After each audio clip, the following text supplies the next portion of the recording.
thanks to God. It is the best counseling service on this side of heaven.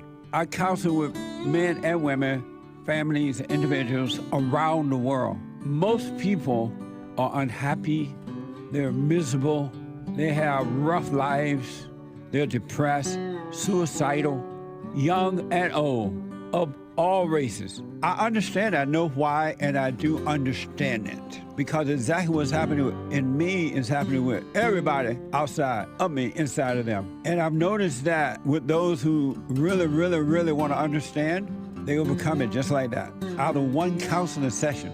If you need counseling, you can go to rebuildingtheman.com or call 800-411-2663. 800-411-BOND. Best counseling service on this side of heaven. I just want to say thank you for everything that you do. You've absolutely changed my life for the positive, and I just want to thank you. I was 29-year-old beta, living at home with my mom, and just was living in fear and in doubt, and I couldn't hold down a job. And then I found you, and I started listening. I started just being more at peace, and I forgave my mom, and I forgave my father. And it's like right after that, everything just changed in my life, and I was able to get a good job, and I moved out, and I live on my own now, and everything has just changed. And I just want to say thank you, and I appreciate you for spreading that message. It really is a positive message. Amazing. That's good, man. I want people to know God loves us in ways that there are no words to express, because you have nothing to compare it to, right? Stay with the silent prayer. You haven't seen anything yet. It gets better. You know, I'm 32 years old now, and I've been clinically depressed since I was 17 years old. And ever since I started listening to you a couple of months ago, bro, I don't even need to hear the word depression. I don't even care about that, because that's not anything that I identify with anymore. Nice. I'm 100% cured. I'm 100% better because I've been listening to the Lee Peterson show, and I can't even begin to tell you how much I appreciate you. And I just can't even, begin to tell you how much I really appreciate the things that you're doing for young men. Young men need to hear this, and young men need to know this message that you're delivering, because it's important. It's vital to their lives, Jesse. I just wanted to let you know that, man. That's amazing. I mean, you made my day, man. When I hear one soul has returned to the Father, it's like 1,000. It's better than silver and gold. So God bless you, man. I have books that are amazing. I highly recommend you get them. 7 Guaranteed Steps to Spiritual, Family, and Financial Success Guide.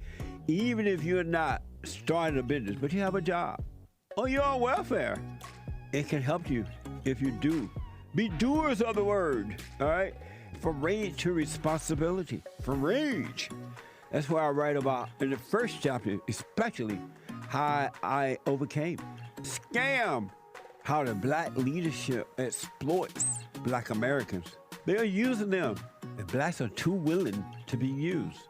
And then my last book, The Antidote, Healing America from the Poison of Hate, Blame, and Victimhood. They are all amazing books, and they are helpful.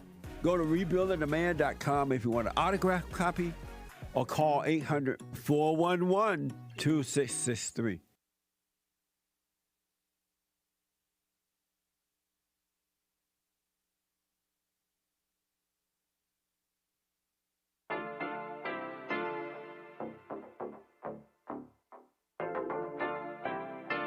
Isn't Nick a Mexican? Colombian. He calls himself American. What is this? Anchor Baby. And in this corner, it's the American Anchor Baby. Daddy's home. That's an offensive term. People find that hurtful. You mean it's not politically correct? Excuse me. I'll use the word anchor baby. He's an anchor baby in Canada. Tell him we still rolling with Trump, too. Anchor baby, the whole thing sounds horrific. You're just making it sound like immigrants are these horrific, greedy people. Ustedes pueden aceptar mi negocio o aceptar las consecuencias. Plata o plomo. So you would be considered white, in my opinion. You the blackest one in this room, I think so. And what happened was his mama got pregnant on the other side of the border, and then a few hours before before it was time for him to pop out, she jumped across the board and let him fall on American soil. So he became the anchor baby. You don't call him the anchor baby for nothing. Amazing. We like this anchor baby, right?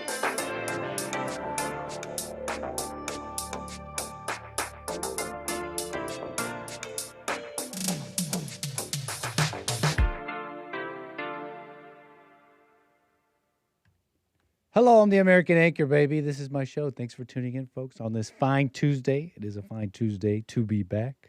We got a bit of a show to get into. A lot of just collected stuff here with no clear direction. It's like, what's the big story? All of it, my whole packet. And of course, all of you. Thanks for tuning in. I appreciate you tuning in. Let's just take it easy today on this fine Tuesday. You're rolling in. I see you here. Rumble.com/American Anchor Baby. Thank you. I appreciate it, Brandon. How you doing? Chuck, Homesteader, Nick. Very cool. Sorry. Just was confused by something. Rumble.com/American Anchor Baby. How you doing? Thank you. Appreciate that. We got punchy.tv/Anchor Baby. And of course, my people here on YouTube. How you doing?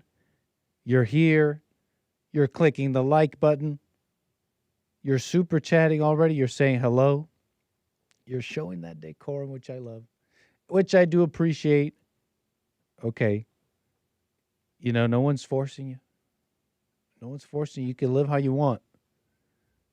But for the rest of you, thank you for clicking, showing decorum, clicking the like button. You're here. You're wondering what the number is. Like, what's that number again? It's 888-775-3773. Got something on your mind, something you want to talk about, something that you want to ask. Okay. What's up, cuz? I see you. Doesn't that mean big brother? What's up, sis? How you doing, Jermaine? Hey, Chris, Cameron. Thank you, everybody. Appreciate it, Jim. We got our guard in the Arctic Circle.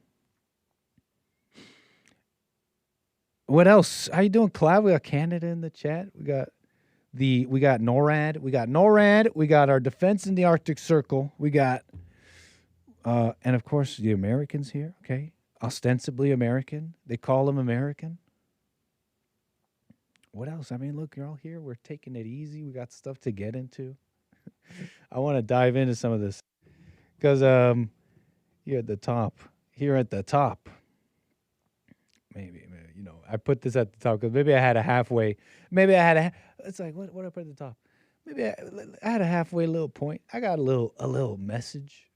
Let's not, you know, a halfway little message. No, look, there was just some news. I mean, I saw the Gavin thing, and then I saw something else, and I was just thinking about stuff a little bit. You know, Gavin's like, I can't read. Basically, right? That's what he said. He's like, I can't read. He didn't say it like that. He didn't say it like Tyler, the Creator, in that one song. Is it 7? I can't read. It says Gavin Newsome. Cousin is Pinsan. Yeah, see, I know my Tagalog. I know a little bit of Tagalog. Anyways, chatting with my chat. You're unfamiliar with what they're saying.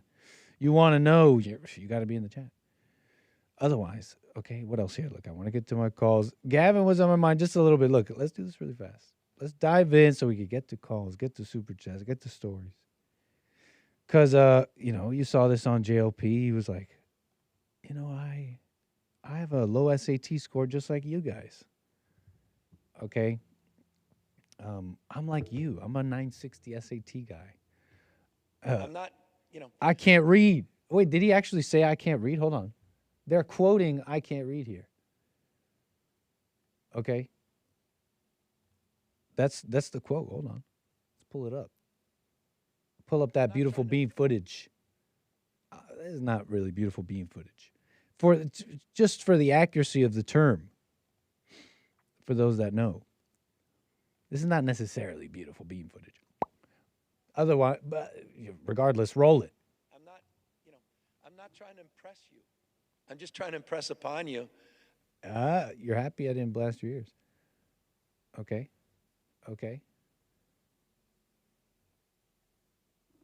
Roll it again. I'm not trying to impress you.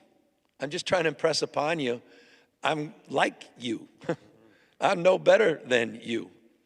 I'm a 960 SAT guy. And I'm not trying to offend anyone, trying to act all there if you got 940. But literally, I didn't get that. Am I dumb? Wait, I'm having an autism moment. He was just, someone explained to me.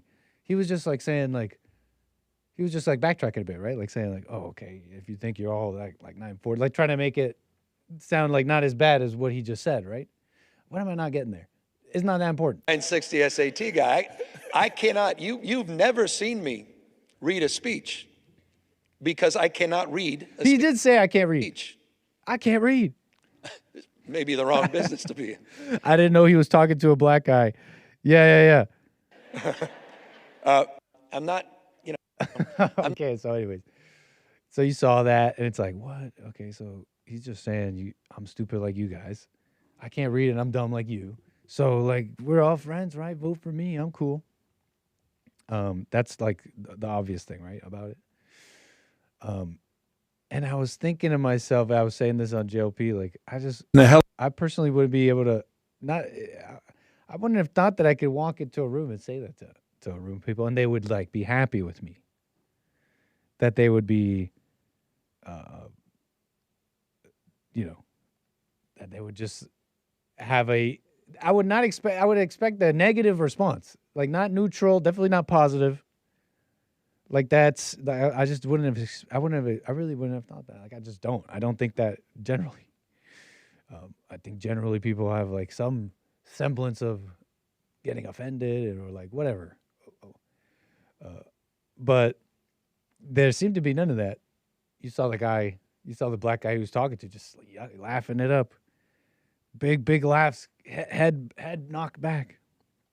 He's like, man, that's funny. Man, we are stupid. I know they were sharing this clip. I guess Gavin's just the type of guy who just says anything. Huh? I know he was saying he can also read a book. I went through it. Read a book really fast. He was talking to someone else some time ago. When he's speaking to white people, it's the caption says here, I read a 260-page book in an hour and a half. You've written a hell of a book, and I don't say that lightly. I went through it in a hell of a book. A quick hour and a half, almost 2 hours. And trust me, I don't read very fast, but it reads at an unbelievable pace. So is he saying your book is bad? Is he saying your book is stupid for stupid people? But look, whatever. Like, it's not even like that big of a deal.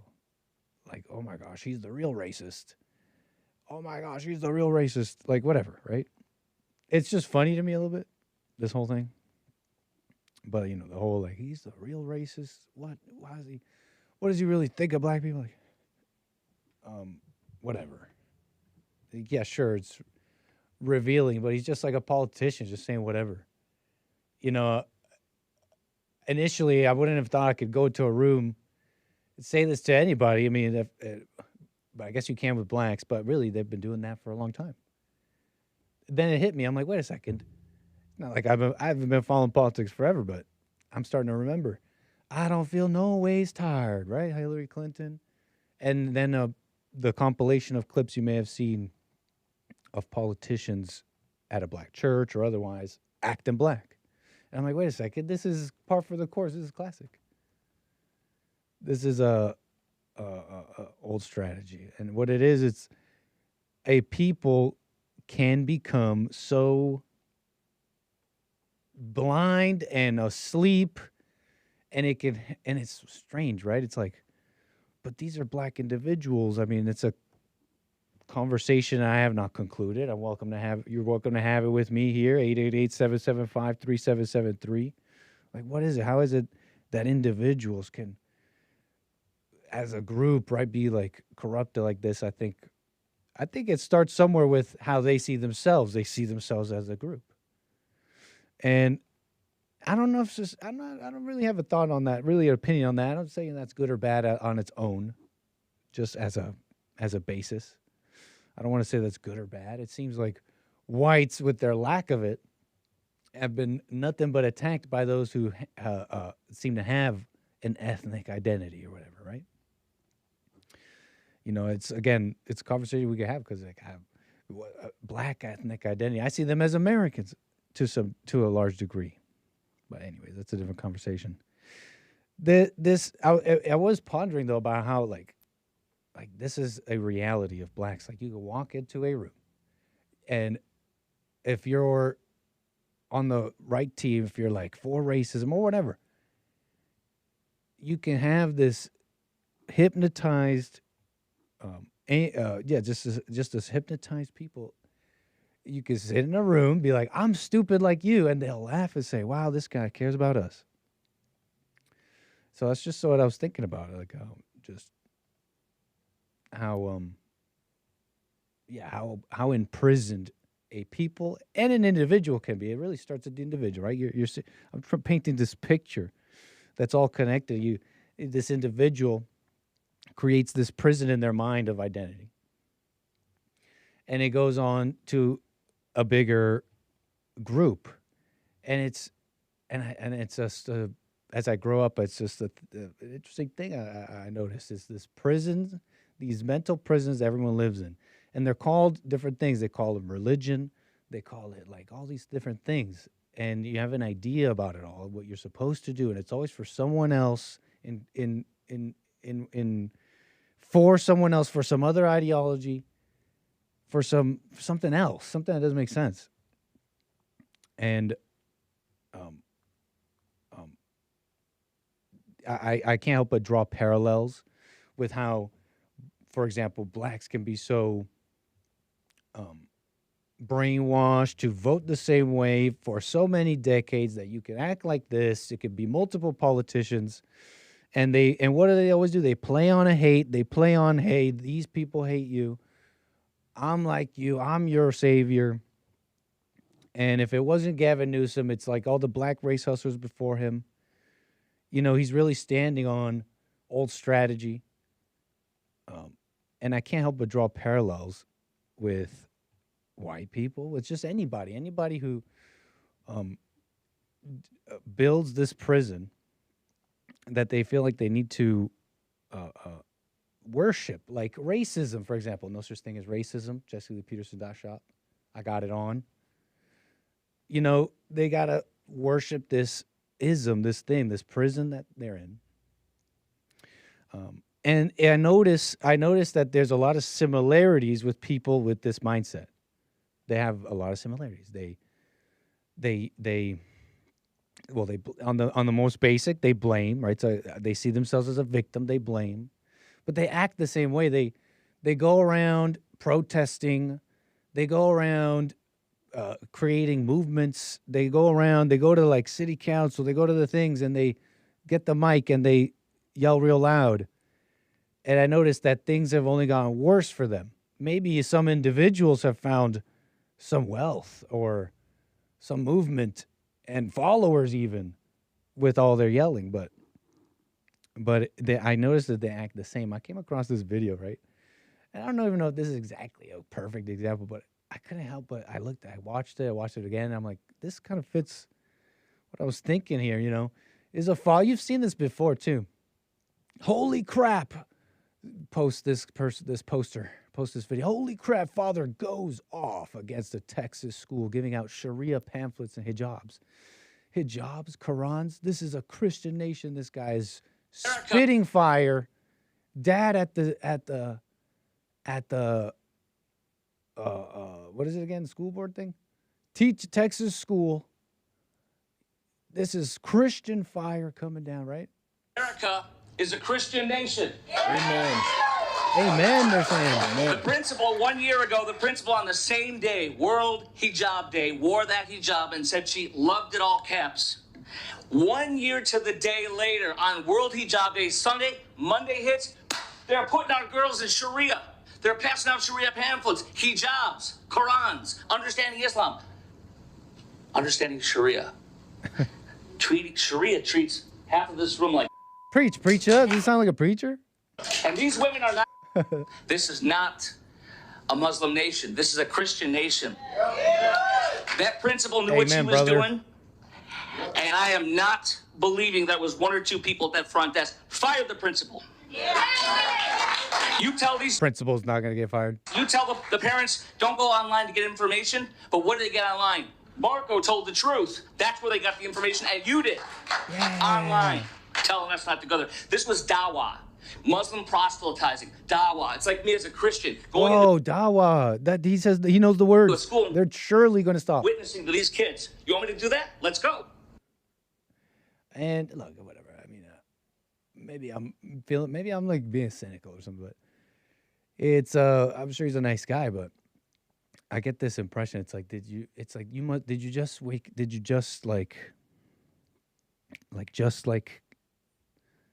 get informed on this stuff and you're like excited?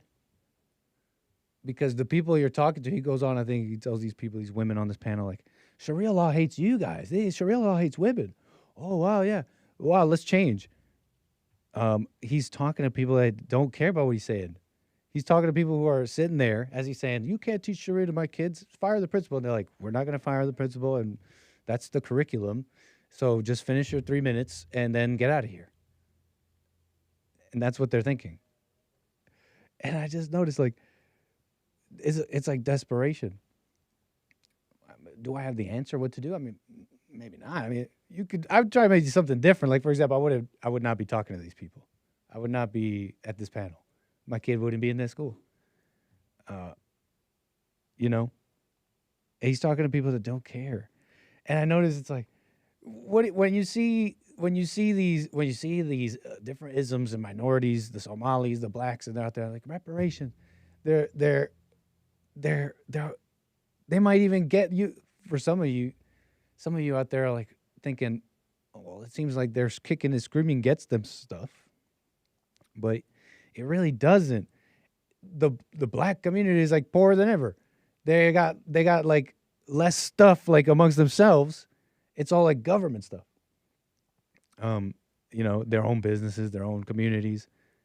So they're always at the whims and behest of someone else to a degree, right? To a much bigger, to a much more general machine that has no care for a locality. And so they're like, they have like no agency. I hate to even use that word. It sounds like a communist buzzword. You know, they have no agency. But really what no agency means, just like you've let yourself, you've let the government, you've let your communities go. And then what do those people always do? They go to the panels, they kick and scream, they're like reparations now, and they might get this and that, but their birth rates are worse. It's full of crime. It's like getting worse. Am I making something up here? I don't think so. And so, yeah, I just can't help but draw parallels. You know, it's one thing to like, to kick it. I don't know how to put this. It's like one thing to protest and be like, hey, current government that hates me and all that, like, give me stuff or something. But it's another thing to like be serious. Here's what I'm thinking, because this guy strikes me as someone who maybe just learned about this, like maybe not, right? But and then feels like I gotta go say something. Let me go. Someone who's been paying attention knows that it's not a fight to even take on. This right here is an image of ground long lost, if we wanted to think of it that way. I don't even go around thinking like that. But, you know, people are out here with kids and they're putting them in schools and all that. This is ground like lost. Like, this is a thrill. And, whatever. Anyways, I'm just thinking about some of these parallels and these mental prisons, if I may just finish here. You know, there's so many more than just this, than just left and right, politics, Republican, I'm a conservative. No, it goes beyond. It's like Christian, I'm a husband, I'm a all these things. And I don't know if I have the right words here, but I see a lot of people just like in mental prisons that they don't have to be, trying to be things that they don't have to be. You feel me? Let me be all this stuff. Let me be offended because I'm a Christian. Are you offended by this? Do you think Christians should be offended by this? Should Christians be offended by this? That's Mamdani. I think with some men of, I think it's, let's get this straight, because I believe he's with cops, right? Praying. He's praying. You know, it's Ramadan, right? This post features NYPD officers performing a post-meal Islamic prayer during a Ramadan reception at headquarters. Tell me, is this offensive to Christians? Is this anti-Christian? Tell me what you think. Is this anti-Christian for him to be praying like this? Thoughts? Family, to all our city agencies. Why are they looking at their hands?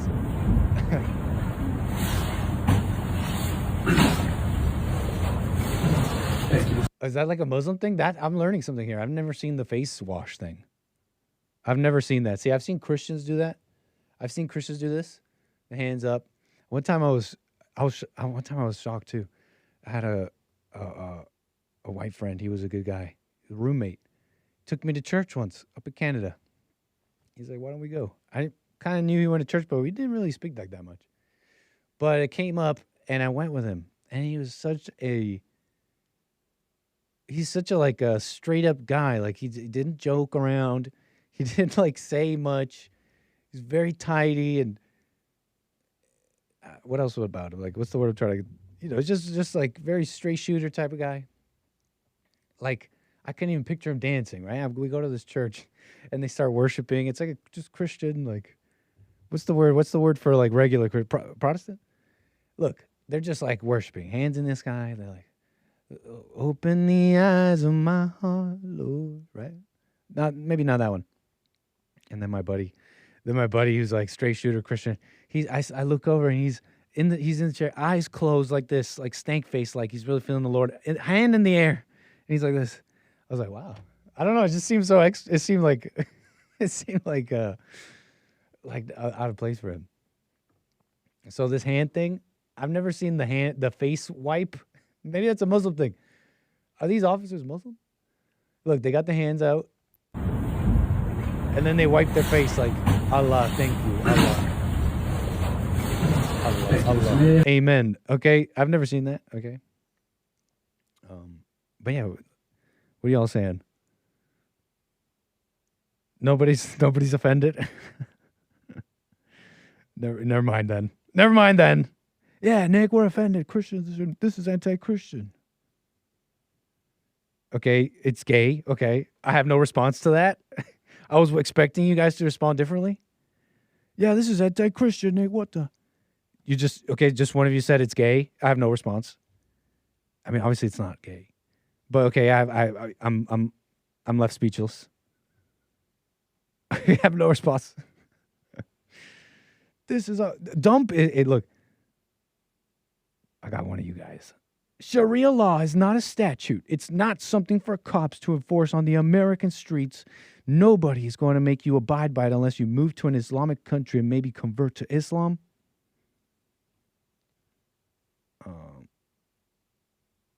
I think don't they have like Sharia law in some areas in the UK? Huh? I don't know if I'd be too confident about that. It's just a matter of demographics at this point. Like, I think we know this by now. Yeah, Sharia, you will have Sharia law. Just have enough Muslims. Yes, you will have Sharia law. I think we know this now. But okay, no one's really responding how I wanted you to. You're not controlled. Nice, you're winners. But I don't know. Definitely not offended, right? I personally wouldn't be. That would be like very one-dimensional. Like, you just got here. Like, well, you can't be praying in Muslim prayers to Allah. This is America. It's like, dude, wake up. It's like been a bunch of immigration and all that.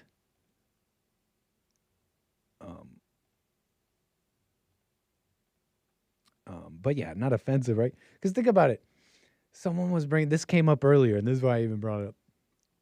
thinking I'd get you guys, right? Get you goat. What am I? What kind of what kind of a host am I? Just trying to rage bait you guys. Because someone was asking someone, I forgot what it was, about doing the sign of the cross in front of a Jew. Is that anti-Semitic? Like my first thought's like, well, no, obviously not. Like it's just the sign of the cross.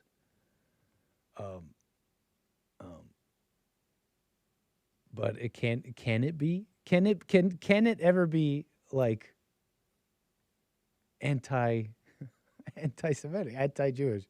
Like, let's say you're a person and you're like, I am a Catholic and I am the response to Jews in the world. I'm the check. I am their check and balance. Let me go into their spaces, and in my heart, I am opposing you. Let me do the sign, like maybe, like I wouldn't call it anti-Semitism, right? But it's a matter of the heart. It's a matter of like the individual, no? Like when someone is doing their prayer like this in New York, I'm not gonna go. If I start screaming, "This is anti-Christian," it's like now I sound like the desperate person whose country is being taken over. It's like, yeah, buddy, who are you screaming about? But also, look, this is like so showy. Does the mayor in London even do this? Does that Sadiq Khan even like pray on TV? And like he goes to the Christmas stuff. I swear this guy is always on camera trying to eat with his hands. He's like, dua, Allah, dua. He's like, dude, what is this performance? I think that's anti-Christian. And I laugh because I'm saying that more joking. Some people are. Anyways, so whatever. Is this anti-Christian? 888-775-3773. Look, where am I? No, don't worry about that. Call me back. 888-775-3773.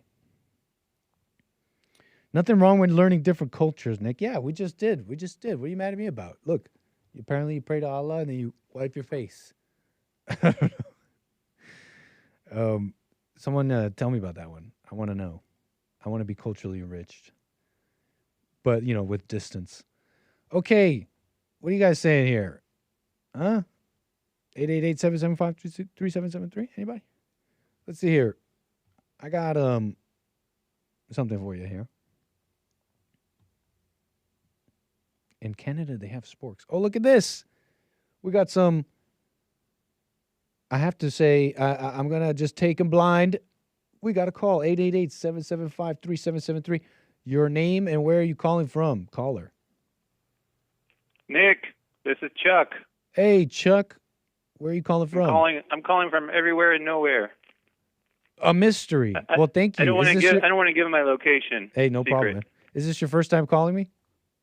Yeah, more or less. Okay, well, welcome back, Chuck. But thank you. Go ahead. Did they tell you about the story that I wanted to comment on? No. About the fat shaming? Tell me, what are you talking about? It's kind of a microcosm of what you were monologuing about, about this whole industry of being offended. Yeah, about being offended. This just takes it another level.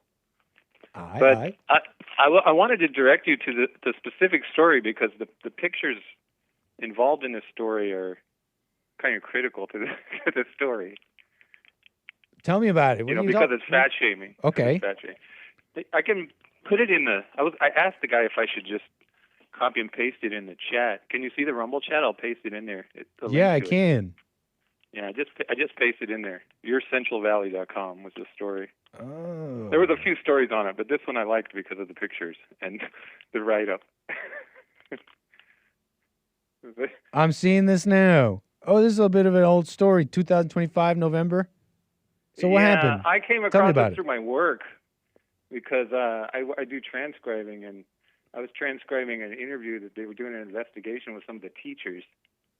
And that's how I heard about the story, and so I looked it up. And so what happened? Well, as you can see, I don't know if you pull up the article, you kind of have to see some of it. There's a visual aspect to it. But basically, they had a Halloween party at this college, this community college, and one of the guys dressed up as one of the teachers, who was kind of like a fat guy. I think I see it now.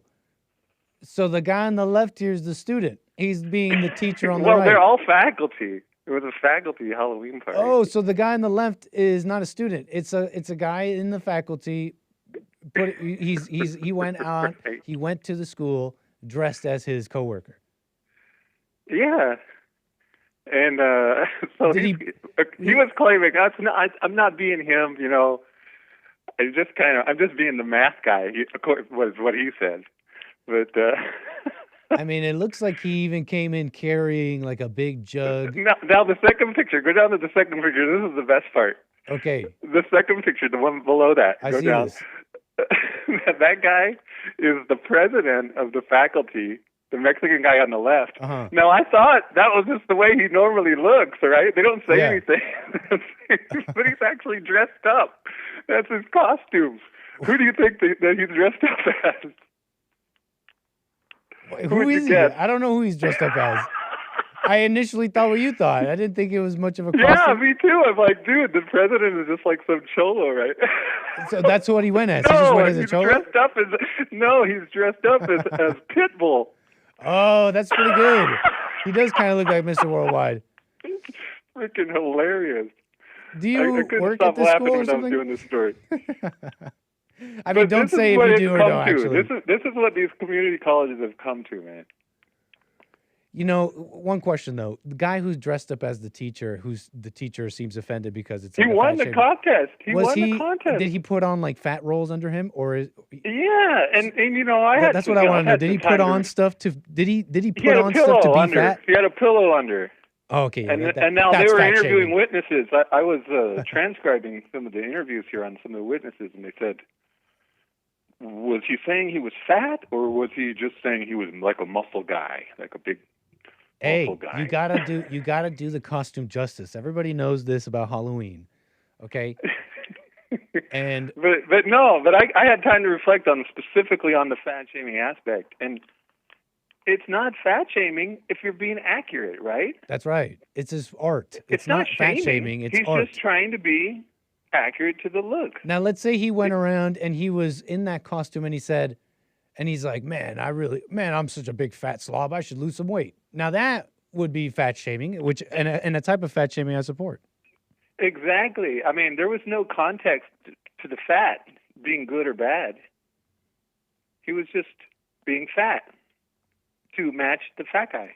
Right. You know? Well, hey, I'm surprised. But if you read, there's a quote. It's like there's a quote in the story. These are all men. There's a quote in the story from the fat guy. He's a math guy, right? And he says on there something about Venn diagram. Go up just above the second picture. There's a comment from the guy above the second I think we got enough of that story. But listen, man, you said it's a little surprising. It's all guys here. Is the principal's a guy? Yeah, the principal's a Mexican guy, and like I said, when I saw the picture, I just thought it was the regular principal. But then I came to find out that he was dressed up as Pitbull. That is actually. But they never say that in the article. It threw me off. That's funnier, even that they didn't mention that in the article. That's yeah, actually I even just funnier. thought that's how the principal's dressed there, I guess. Or he's not the principal; he's like a faculty president or something. This is sad. What's going on with men? This is really pathetic. Yeah, but Lose I mean, some weight, it's the buddy. same thing. People are always looking for Or a way just to laugh. get offended. That's a big deal in California, you know, with all this fat shaming, Muslim shaming. That is Christian so true. shaming, That is so whatever, true. you know? Which is so basic and childish evil. And those are the ones running the schools. You know, it's like, you're supposed to grow past that. Man, you guys are children, teaching children. Well. Hey, it's Chuck, right? Yes. Man, I appreciate your call. Anything else you want to speak on before we move the wheels? No, that was it. I just thought that was a hilarious story, and it was kind of relevant to the points you were making about people being offended and politically correct and stuff like that. I appreciate that, Chuck. Call me again, man. All right. See you later, Nick. All right. 888-775-3773. Amazing. Look, I see all of you guys. Thank you. I want to get to Zenny, Canada. How you doing, sir? We got Canada in the house. You're on the air. Yo, yo, yo. Hey. What up, brother? How you doing, sir? Pretty good, pretty good. So congratulations on your win in the hockey game. Oh, you're talking about the Olympics. Yeah. the American win over the Canadian, both the men and the women. Yeah. Yeah, people were. How are people feeling about that? Oh, they were crushed. It was actually, it's so funny, man. It's actually like crazy how, like, I don't know. There's just the patriotism is just gone for, I guess, anyone with a brain that wasn't vaccinated. Mm-hmm. Because I think, in a way, like a lot of at least my trust in the government dissipated when, COVID, not letting me travel unless I take this evil jab thing. Yeah. Because Canada really went hard on that. So, right, they had the truckers protesting. That was all like global fame. The convoy, how they crushed the convoy, and just like you see kids, playing in bouncy castles and like a lot of Canadian flags, and like literally the most peaceful protest of all time that I've seen in Canada with like no animosity, and they just crushed it viciously. And it's just like, well, we live in a dystopian nightmare. So when it comes to things like hockey now, I almost just want Canada to lose, because it's just like, well, I just want libtard, these people that are voting for liberal over and over. You get no respite. You can't get any morale boost, because then you'll just want more of the same. Yeah, they don't deserve. You need to be crushed. Yeah, they need to be morally crushed. Morally crushed. And it's happening slowly, because things like grocery prices going up. We have like the highest like grocery inflation in like the G7. Really? Went up by 7.4%. Food was expensive in Canada growing up. This was something I heard all my life growing up, and I'm sure it's worse. But there was maybe even that bad when we in the early 2000s and 90s. It wasn't that bad, but now ever since COVID, it's I guess maybe just in comparison, because my family were immigrants too, so they also got to compare it. So it was just that's kind of like been a thing. Not that it's a good thing, but when you have like when you're importing food like that, when you got like a precarious balance of certain things, they seem to want to just nuke it so easily. It's like, this is your food you're messing with. You want food riots next? Speaking of messing with food, I want to call out Trump, because Trump did something bad. Bad Trump. Bad Trump. What do you do? The glyphosate, or how you... Glyphosate. You're talking about the herbicide, better known as, I think that's a Roundup, right? Yes. And so Trump made an executive order that said something like we need this. It's like a matter of like national security, and it just like kind of goes against this whole like Maha, making America healthy again thing. So a lot of people are like, why are you going back on this? Like, you said you wanted to. That sounds pretty interesting, though. You're telling me Trump made a comment about glyphosate and our need for it, and it's a national security thing? Why did he say that? Do you know? I'm trying to pick up. Wouldn't that be a good question to answer first, though? It's like, no, maybe, yeah, for sure. Maybe it is. Maybe it doesn't sound like Maha, right? Maybe it's something like that. But wait, hold on. It sounds like he's bringing up something that I'm not familiar with, an integral part. These are the real things, right? People love to talk about random things like feelings. Here's something real. We're talking about resources and national security, and apparently Roundup is an integral part of it. I'd like to know why he said that first. Wouldn't you want to know? Yeah, no, for sure. I definitely before saying Maha, bad Trump. His direct reasoning. No, but come on, off the top. Go ahead. Like, make the point though. Why would we plot, like, come on, like, we need to. Why is glyphosate so bad? It's disrupting to your hormones, and it's just been proven without a doubt that it's not good for human consumption, and even like used as it is used as a herbicide or pesticide. I can't remember what I saw, but I gotta say I did see a documentary on this, and I can't remember what I saw, but I did see something pretty interesting about Roundup. But man, I really want to know now, what's this about Roundup, national security, the food supply? It sounds like there are moving parts here that sound fascinating. Wouldn't we want to know these things? The order titled "Promoting the National Defense by Ensuring an Adequate Supply of Elemental Phosphorus and Glyphosate-Based Herbicides invokes the Defense Production Act to strengthen domestic supply chains for glyphosate and elemental phosphorus. The administration said both materials are essential to agriculture, defense, and economic stability. Glyphosate-based herbicides are widely used by farmers and ranchers to control weeds, support conservation practices, and maintain crop yields. The executive order frames continued access to the crop protection tool as a matter of food security, stating reliable production is necessary to safeguard the nation's food supply and reduce reliance on foreign sources. That's cool. I want to learn. I want to know about this aspect of economy and our life now, because it seems pretty important. And I mean, have you ever played like you ever play SimCity? Yeah. Well, no. Or let me think of another. I know of it. Literally any resource game where you have population and food. Have you ever played one of those where you ever get to the point where you grow, where you're growing and growing the population, but you don't grow the food fast enough? You get to a point in those simulations where you're actually never able to get back up to parity, and you have like this terrible runaway effect of famine. I don't know if you've ever played these simulators, but it's a pretty nasty thing. You don't. That sounds pretty important. What Trump is talking about. Yeah, I mean, I'll say this. Maybe too. glyphosate's pretty nasty, but maybe it's upholding. Maybe we're standing on the shoulders of glyphosate in a sense. Maybe that's got to change, but it's like the green energy people who are like, if we need to go solar right now, it's like, maybe that's actually pretty cool. Maybe being environmentally friendly is pretty cool, but you are a death cult if you think we're going to snap our fingers and like do that. Like, you know what I mean? Like now.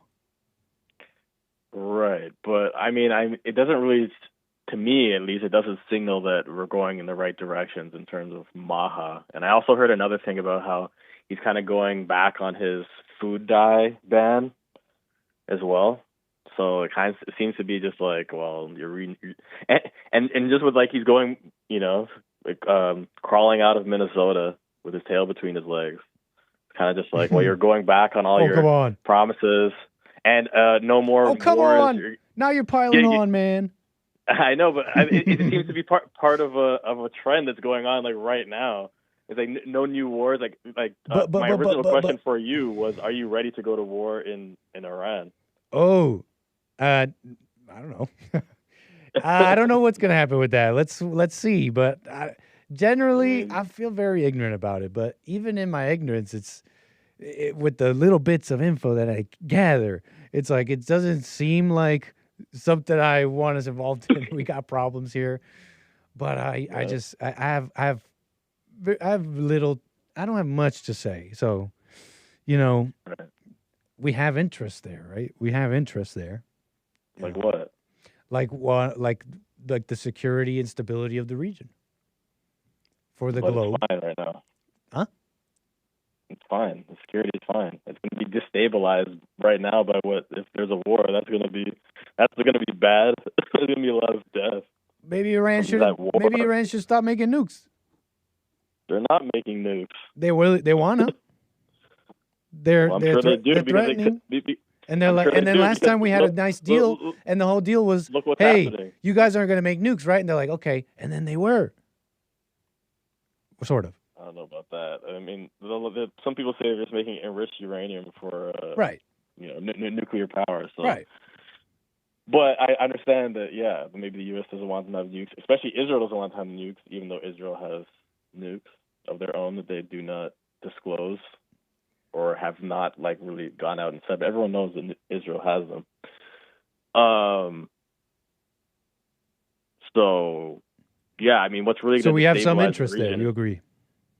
Well, Israel has the major interest there, and if you say we have an interest in Israel, then yeah. But if we didn't have an interest in Israel, we'd just be over here. No, we have an interest beyond Israel, just the region. I mean, we have multiple allies there, right? It's Israel, Syria, Saudi Arabia, Qatar, the United Arab Emirates. I'm a little ignorant on this stuff, but it's like, from what I gather, America wants peace and stability there because it'd be good for everybody. It'd be good for everybody. You think a war is going to bring peace and stability? When did that happen? I don't know. I'm not saying that. I'm definitely not saying that. Well, you just kind of did, but yeah. No. And then I take it back. No, I'm not saying that because others could be starting wars too. It's not just America and Israel. But I'm not even standing on that. Look, I'm really not standing on that. Look, I mean, America's the one who's like gathering troops and all these ships right there. And like I just heard like a lot of politicians and people say like we're not doing that for no reason. I think I said Lindsey Graham said that the other day. Really, he said that? Yeah. Then I guess I sound like him. You're not doing But that isn't that for no true? reason. I don't have to. I don't have to be a Lindsey Graham rhino and now suddenly be in lockstep with the establishment like rhetoric. If I simply like, for example, if I say that we do have an interest, does that mean I now believe everything Lindsey Graham or Mike Huckabee believes? And number two, I mean, I'm not saying that. I'm right? saying Exactly. It seems like a slight justification for going to war. No, actually, I'm staying out of that. I actually have no comment on that. All right. I trust Trump. But it's hard to also make comments on stuff I don't know about. Are kind of moot. My general impression is deals over war, domestic issues over foreign, and that's just my general impression. But yeah, I do trust Trump. No new wars. Unless, but like, and Nick unless Fuentes there's a good made reason. good point. Yeah, well, there's not a good reason there. Nick Fuentes made a good point. He said like, wow, we can't even get like immigrants out of Minnesota, but they're gonna go to war in Iran. Wild. You said we can't get immigrants out of Minnesota, but we're gonna get war with Iran. Well, war hasn't happened yet. I don't know if that's an unfair. That's why I like Nick Fuentes, by the way, because he's there to like. I like his position. I like his what's the word I'm looking for? His like purpose in a sense. He is like one of the few critical voices of Trump that I appreciate because, and this is just my impression. I haven't even seen everything he says because it's born out of a desire of America first in his mind.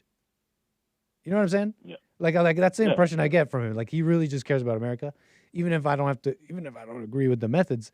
Like that's what I think is in his mind, and so I appreciate his credit. That might not be unfair, so to speak. I'm the one who's like, well, I don't know if you were there. Have you been paying attention to the record? I mean, these got all this opposition. They're killing themselves in the streets, fighting law enforcement. The country's turning on him.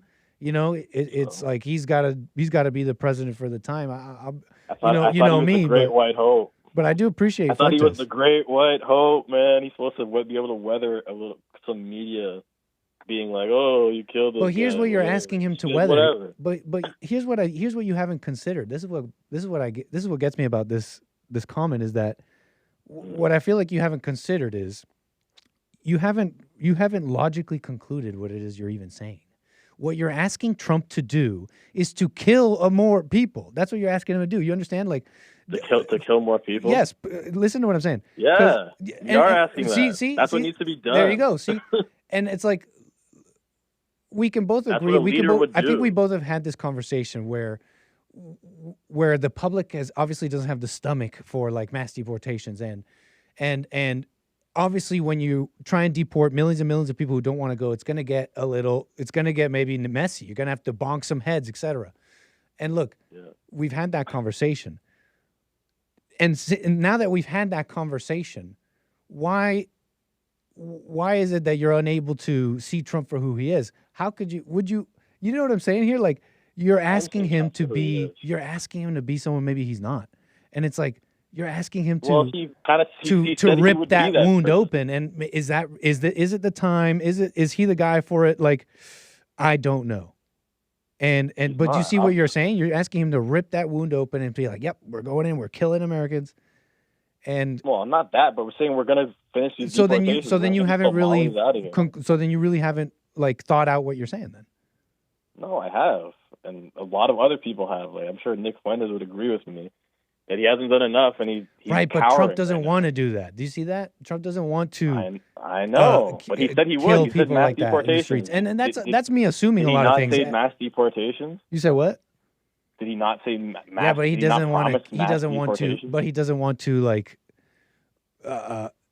have like a super force in the streets where it's like you guys are really going to start dying in the streets or something like that. Well, that was his strategy, though. He was like, "Oh, it wasn't that, though. Do you agree on that?" Yes, he said nasty, but he doesn't want to do that. The part that I just said. Do you agree? Okay, but like, maybe not now, but like the Right. strategy going forward was like, oh, ICE is coming. So you're with me now. So now we're here. Now we're we've. But I'm saying now his we're in strategy at the today. beginning- You were here yesterday, but now here we are today. But was the strategy at the beginning not going in hot and heavy with videos and memes and being all boastful about how the deportations and stuff? I thought that's what you wanted. Yeah, that's what I wanted, but I wanted to finish it, not pussy out in halfway through, not even a quarter way through. Come on, Well, I mean, this is the conversation we're having. Barely. You could call it. I feel like this is I feel like now this is the very conversation we're having, and to characterize it with the female parts that you just said, sir, in the daytime while the sun is up. I'm sorry, but if you're using that characterization, I think that's very one-dimensional. I think it's very one-dimensional, and it assumes that Trump would want to bring out a police force like that and kill people and get you know what I mean by that, right? Like, I'm being very extra with the language, but it's very one-dimensional. That's just my opinion. I don't know. It just seems weird to me that he came out all hot and heavy, and then like 2 people die, and he's like, "Oh, we back out of Minnesota." And also, like, even from the very I'm not beginning, necessarily he was not happy going about hard it, but on I am service telling industry. you more accurately, in my opinion, what's going on. Yeah, well, even from the very beginning, he was kind of like he wasn't going after the service industry. He wasn't going after the farming industry. He's like, okay, we're going to leave them alone. Yeah. Stuff like that. So after that, No, it was I kinda remember just like, those all right, comments, and that's he keeps on. That's why I like that's why I like Fuentes, for example. It seems like there's all this pull, all this gravitational pull from the classic GOP that way before you and I were even paying attention, people have been talking about immigration forever, and then we got to go. It seems like there's this huge gravitational pull. Trump saying, "Oh, well, not the farmer guys." Why? Why do you think that is? Because the capital, the impresarios are like, "Hey, we need those workers. We need those illegal workers." I mean, there's all this gravitational pull. That's why I appreciate Fuentes. He's got his own gravitational pull away from the GOP. Sir, Zenny, any other comment here before we move the wheels? I don't know. It just feels like Trump. It just feels like Trump is like what do you call it? Luke Skywalker. No, not Luke. Who was Luke's father? What was his name again? Anakin Skywalker. Where it's like you were supposed. Is he the guy that becomes Darth? Deep state. Oh yeah. What you were supposed to kill the deep state. Now you've become the deep state. You were supposed to end the wars. Now you're starting a World War III potentially. He's the for no reason. Oh come on! There's no reason. There's literally no reason why they're going to war right now. No why reason. They going to war? But you don't even know. Bro. I don't know if you're right about that. You don't even know about glyphosate. So I know that it causes cancer. Zay, interesting things to think about, man. Can you anything else you want to say here before we move the wheels? Nothing, man. I'd say God bless you all in the mighty name of Jesus Christ. Turn to Jesus today. Thank you, Zenny. Call me again. All right, peace, bro. All right. Amazing. 888-775-3773. Want to rock more of these calls? Okay, hold on. I'm getting a text here. Okay. Amazing. More calls. I'm gonna get right to you. I mean, we might do this French right-winger that got killed. I've been meaning to do that.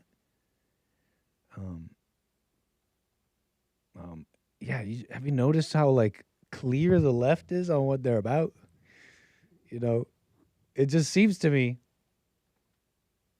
like they're pretty clear. Right? It's like we're the West is a colonial, all a colonial project or whatever. It's all a theft. The borders need to be open. Anti-Christian, LGBT, trans, gay. That's central. That's actually central to leftism as it stands. You think otherwise. You might think otherwise. You might think, no, Nick, that's not centrist to being on the left or being a leftist, right? No, it's central because, put it like this. Just think about it. Imagine a leftist for about it in a room with other leftists discussing politics. In that room, there would be plenty of room for what might seem like right-wing economic and social policies. Of course there would be. If you had a room of leftists, they all say, "Oh no, we're on the left. We agree. This is the racism exists and all that." But we can have a little bit of capitalism, right? Here's what they will not budge on even a little bit: LGBT stuff, trans stuff, and the open borders at all. So yes, that's central to being a leftist. It's absolutely central. And what was I talking about? Oh yeah, this right winger. Look, we'll get into this in a moment, I think. Briefly. But yeah, but they're violent. They're violent. We've seen it. Charlie Kirk. Okay, let's get to 888-775-3773. Thanks for holding. We got Jeff, Louisiana. Appreciate your call. You're on the air. Hey man, I was going to ask you. You were in Canada, lived in Canada somewhat for some time, didn't you? Yes, I grew up partly in Canada. Went to Okay, school. I was going to what the last guy did about the hockey stuff. Yeah. And now people are forced. I am watching videos of like people tearing for TVs and like just going nuts over losing that game. Oh really? Yeah. And did you see what they gave the Canadian team when they lost? I've never really seen that. You saying Canadians are they're rioting essentially? Yeah. What? Is it in big crowds or is it just little bits of violence? No, not violence. I mean, they're showing videos of a party of people watching a game and they start breaking the TV. Like at home, individuals. Yeah. I thought it's you ever heard of those like for example in Philadelphia riots if they won the Super Bowl or something like that? I never seen or even heard of that in Canada over a hockey game. So I was. Well, them people are just going nuts. I mean, they're whining about the rule of the game. They did I'm not real familiar with hockey rules. I mean, I'm in the South, so I'm not. But they have like a 3-on-3 thing. That's when they do. You said what? They had a 3-on-3 thing. There were 3 people. Before the game, right? No, it was supposed to be. I forget what that is. That's a particular part of the game. But if it was traditional rules, they would have won, and it's just overtime. Yeah. Was it overtime? Yeah, overtime. That's what it was. That's overtime, right. That's how they do overtime. That's how they do overtime.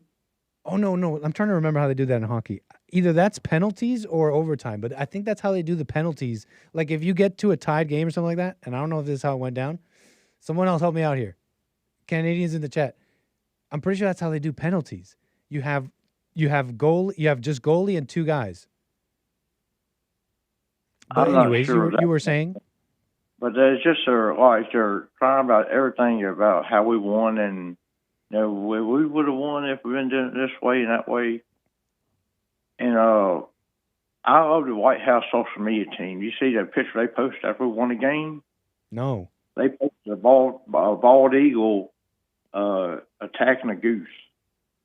Oh, yeah, the Canadian goose. That's their bird. Yeah, Canadian goose.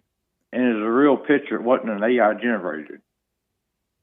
So and who posted that?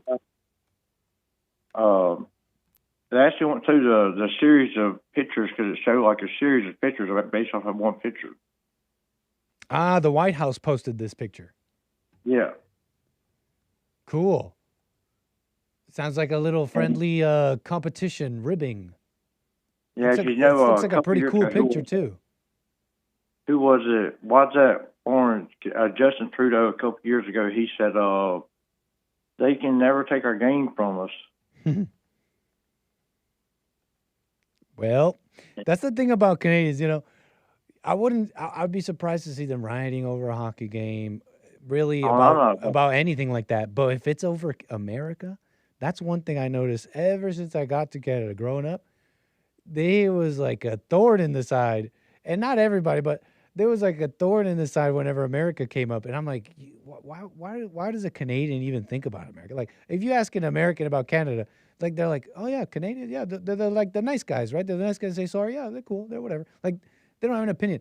It's like Canadians are, and not everybody, but I noticed this growing up. Like, it was there, and it was like jealousy, whatever about them.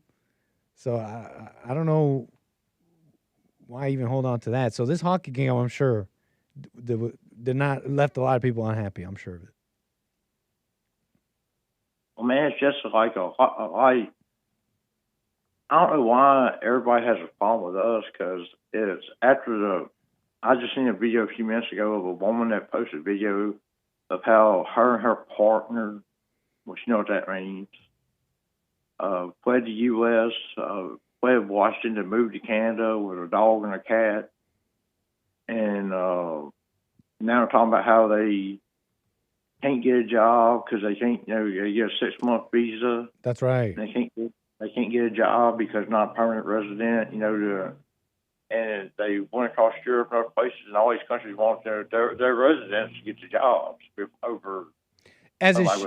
Which is duh, right? Like that person, I played that person's video yesterday, and that person's situation is a little unique, and yeah, to expect them to find work, I mean, what are they? They're not even. They're just on a visitor visa. But what was particularly interesting about the video is all the other stuff. It's the things that they mentioned: the housing, the food, the quality of life. People don't realize this about America. The things that you have, the kind of quality of life you have here, and those that want to flee are just going to places where, like liberal policies, for example, in Canada have run it to the ground. Canada is poorer than Alabama. You hear about that one? No, I heard that mentioned on y'all show yesterday. I think on Hake show or somebody said that yesterday. I don't know, man. But it's unique to look at. It's fun to look at the world and how we're portrayed as so bad, but about the stuff going on in Mexico right now with all the they killed that cartel leader. They're talking about the need help. We know how bad Mexico is, and you see videos of Americans down there like crying about we won't get out. And here a few months ago, I saw a video this morning that Trump was getting on Air Force One. They asked him, a reporter asked him, said, "We heard you offer to send troops into Mexico." And so I'm going to answer. He said, "I bet you won't answer that, don't you?" He said, "Yeah, that's why I asked the question." He said, "Yes." He said, "I told them if they want to get cartels out, we will send troops." And their president denied it. Wow. Said, "No, we got it." And the way they found that guy to kill him was U.S. intelligence. That's right. I heard about that. But, it's like... And now she's saying she doesn't want to fight the cartels. Yeah, and because that would be outside of the law. Well, the funny thing is Trump's not the kind... Well, he showed that with Maduro. He's not the kind to just sit by and wait idly by for something to happen. He's going to come in the middle of the night and do what he wants to do. And that's what I like about him. Yeah. He's got more balls than a pool table. You know what? About that, there is a term thrown around in the politics in like Washington, in the that world. What's the word? Oh, man. That describes Trump's, what do they call it? They called it smart power. There's such a thing as hard power, which is guns, missiles, land you take, soldiers in an area. Soft power, which is diplomacy and beyond, espionage and, right? And then there's smart power, because the distinction between the two is that when you like commit to hard power, you got to go like all in. You're committing to like a long war. That's what everybody thought about Maduro in Venezuela. But there was a third option actually on the table, which is we're going to do it our own way. We're going to kidnap Maduro and surgically take him, not start a war, and diplomatic and do like soft power with the remaining government structure. And it's just like, wait a second, you're not allowed to do that, right? It's only one or the other. And that's what they're calling smart power, a term I heard thrown around. He's different options. Like, we come in, we take out the one bad guy we really want to get out, and you can follow no, we will lead you in how to build a government, or if you don't want to do that, then screw it, we come back in with the big guns. And Cool. just take the country over. I mean, that's pretty much what they're doing. It's like this crap in Iran. They're talking about, well, we don't need to go over. Well, they're killing all thousands of people a day. So, if we're, if the, just to talk about him, after the game, Trump called the U.S. hockey team, and he said, we're going to buy you up. He said, we're going to get you right to our state union. Mm-hmm.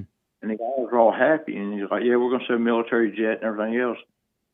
And the women's team denied their invitation. They denied the invitation to go see Trump? Yeah, wow. The women's team. So we have previous. I don't care who you are. Unless you got a death in the family or a baby born, you don't turn down a president to come to the state union. But they got all butthurt and upset because when he called the men's team, he invited them. He said, "Well, what? We're going to invite the women, or I'm going to get impeached again." I saw that. That's where I saw that. The joke out of it now is all across the news that he's being sexist and misogynistic and all this kind of crap. And that's terrible because that's such a bad example, and that's only bad for them. They think that they're doing something to him, maybe, or they're making some kind of stance, or maybe something they're just protecting themselves. But the world is so evil. Merely meeting the president of the United States, you're going to deny that? That merely meeting with him, I saw articles saying, "Good, the women didn't go. If they did, we would have hated you for it." And it's like, everything good? They had some sports writer come out and said, typed an article said the men's team ought to come out and apologize for right. Joke. It's ridiculous. Like, dude, how? And it's only going to be bad for them because those girls, if they have any ego about it, like, no, I'm not going to see Trump. That's only bad for them, really. Having that attitude, they go on a level worse life. Like, what's that girl? Who was that girl? Who was that black basketball player? And she was like, she was the black one. When the white one was getting all this attention, she was all butthurt over it. And it seems like her life got worse. Angel Reese. That's the one. It seems like her life got worse. But anyways, not like I followed him. Man, Jeff, go ahead. You were saying? Okay, man. I'll let you go, man. I know you got more calls coming in. Yeah, you wanted to say one last comment? Go ahead. I was going to say that Angel Reese show, she couldn't act. She's talking about her apartment, and her salary didn't cover her apartment costs in Chicago. She couldn't add her basic rent a month. So, I mean, that's how stupid some of these people are. Anyway, man, I'll let you go. Have a good one. Call me again, Jeff. 888-775-3773. Right back to calls here. Thanks for the support, y'all. Thank you, Birdie Bound Brian, man. Thank you, Moses. Showing some love, brother. Showing some lover, brother. Thank you for that, Moses and Birdie Bound Brian. We got our people here. Chuck, thank you for that over there on rumble.com/American Anchor, baby. Awesome link. We had it pinned. Amazing.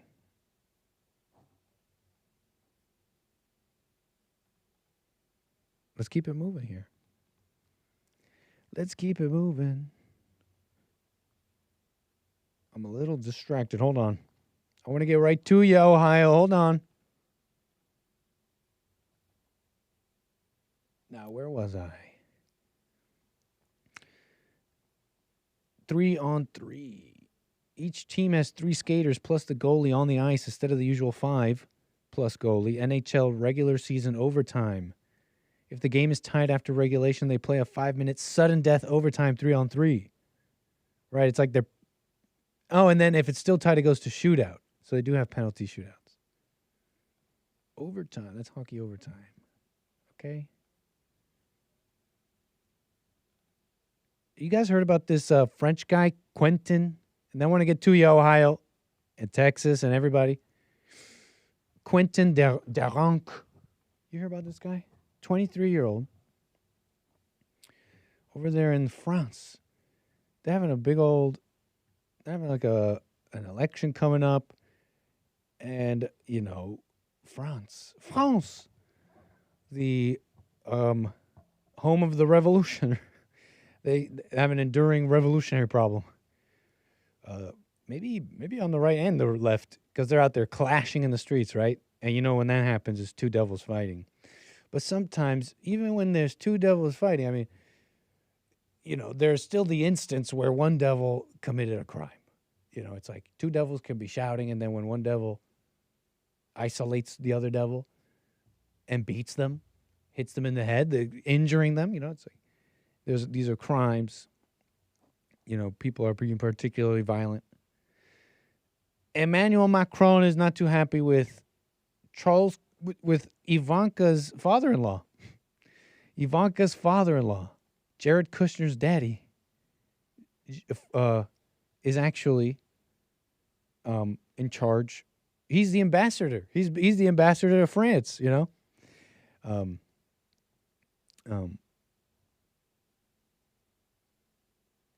What's his name? Is it Charles? Yeah, Jared is his son. Charles Kushner, the father. He's the ambassador, right? And they're having our ambassador to France is having bad diplomatic relationships with France, with Macron. It's like, maybe that's their fault, right? But in all situations, we should have a mirror to ourselves and see and think to ourselves, what could I have done better, right? Because apparently the story goes that Charles Kushner was calling out France's radical leftist problem in the wake of this individual who died, Quentin Duranc, if you're an Anglo, 23, died from head injuries following clashes between radical left and far-right supporters in Lyon earlier this month. The State Department's Bureau of Counterterrorism posted violent radical leftism is on the rise, and its role in Quentin Duranc's death demonstrates the threat it poses to public safety.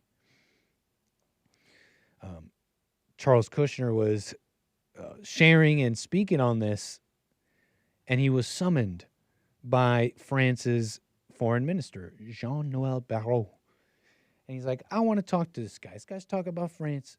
And apparently that's also the other issue is that he's been railing against France about anti-Semitism too. So he's calling them a bunch of anti-Semites. You guys got a radical left problem. Okay, you got an anti-Semitism problem. And when the foreign minister called him, apparently the story goes, he's like, okay, I want to talk to this guy. He didn't go. He's like, no. I'm not going to be with him. And I don't know the goings-on. Maybe that's normal. Maybe this is good. Maybe this is what Trump wanted. I don't know. I'm just thinking out loud, like, our foreign minister should be right. Like, who do we want prickly? Who do we want prickly? Like maybe the State Department, maybe the DOJ, maybe what are they called? The War Department, right? Hegseth, Marco Rubio. Maybe we want like a prickly guy there, but our ambassadors for diplomacy, you know, we want maybe a Gavin Newsome, right? We want a schmoozer. Okay, he's an amazing schmoozer, right? If it's to the white people, he's like, I read so fast. Your book was amazing. What a heck of a book. To the black people, I'm stupid like you. It's like, what? So if our ambassador, you know, maybe I get this impression. Okay, Jews, we love you guys. You know how there's different, what's the word? Stereotypes, ethnic impressions. You know, the Jew has this like prickly, like hard to get along with reputation, right? So, you know, Charles Kushner, yeah, no, I'm not going to meet with that anti-Semite. Yeah, you guys got to deal with your leftist problem. I'm wondering, in terms of diplomacy, where do we got our guys, you know? Where do we got our guys in the best places? It's just something I'm wondering out loud. That being said, though, he may be totally on it. This guy, Quentin Duranc, maybe shouldn't have been out there, but the reports are he was beaten during clashes. The incident occurred near or during a pro-Palestinian conference organized by La France Insoumise, a hard-left the Insurmountable France, political party led by Jean-Luc Mélenchon. Reports describe Quentin being isolated, thrown to the ground, and attacked by multiple individuals, at least 6, described as masked and hooded, alleged to be far-left militants. He was reportedly there to protest or provide security for a far-right / feminist demonstration. Isn't that interesting? I'd like to maybe know a little bit more on that. Apparently, for a small far-right / feminist demonstration or related activity. I don't know how those two are in concert. An investigation into his death, classified as murder, is ongoing. 11 people arrested initially, including a parliamentary aide to an LFI politician.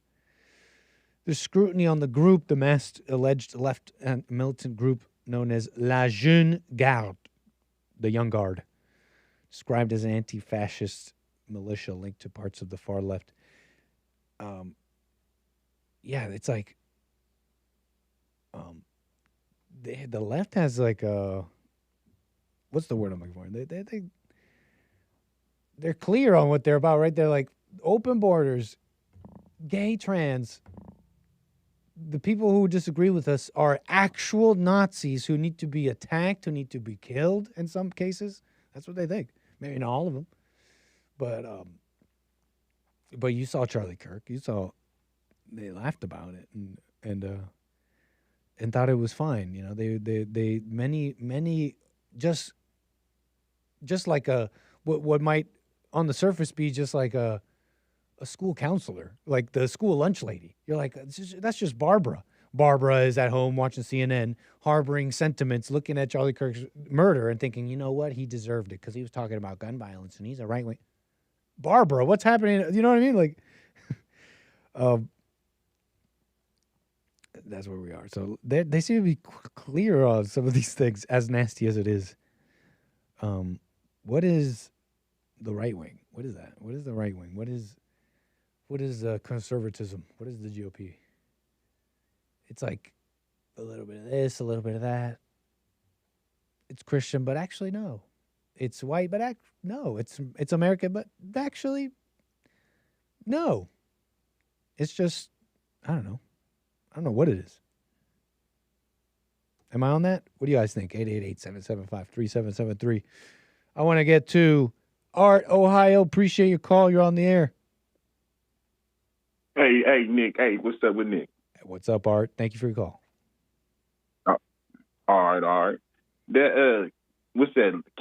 Lenny from Zenny. Canada? Zenny. Our very own. Yep, that was a pretty decent call. I liked all these the callers you've been having on. They've been pretty good callers. Nice. Or what? Now I didn't know that about the female hockey players. Me neither. Yeah, but it makes sense. They just really male haters. They don't want daddy to put the foot down in America and basically say we're gonna stop immigration and start sending people back home. You know what I mean? It's like dad coming in the crib and being like, "Hold up, why is the house all messed up?" And the wife said, "Oh, you might be right, but you don't have to say it like that." It's yeah. Nah, I mean, you see what I'm saying? Like, it's gonna be something like, but like, go ahead. No, that's true, man. I seen that. It's always these, when it's a female sporting team, it's always there. They seem to be heavily lesbian and heavily against the man. Like, I know what you're saying might confuse people. Like, no, that's not everybody, right? But what those people are not getting about what you're saying is Trump has revealed that ever since he showed up on the scene. Many turn on simply the spirit of the man. It's not even politics. They turn on the spirit of the man. They're like, wow, he's mean, he's tough, he's making things happen, and I don't like that.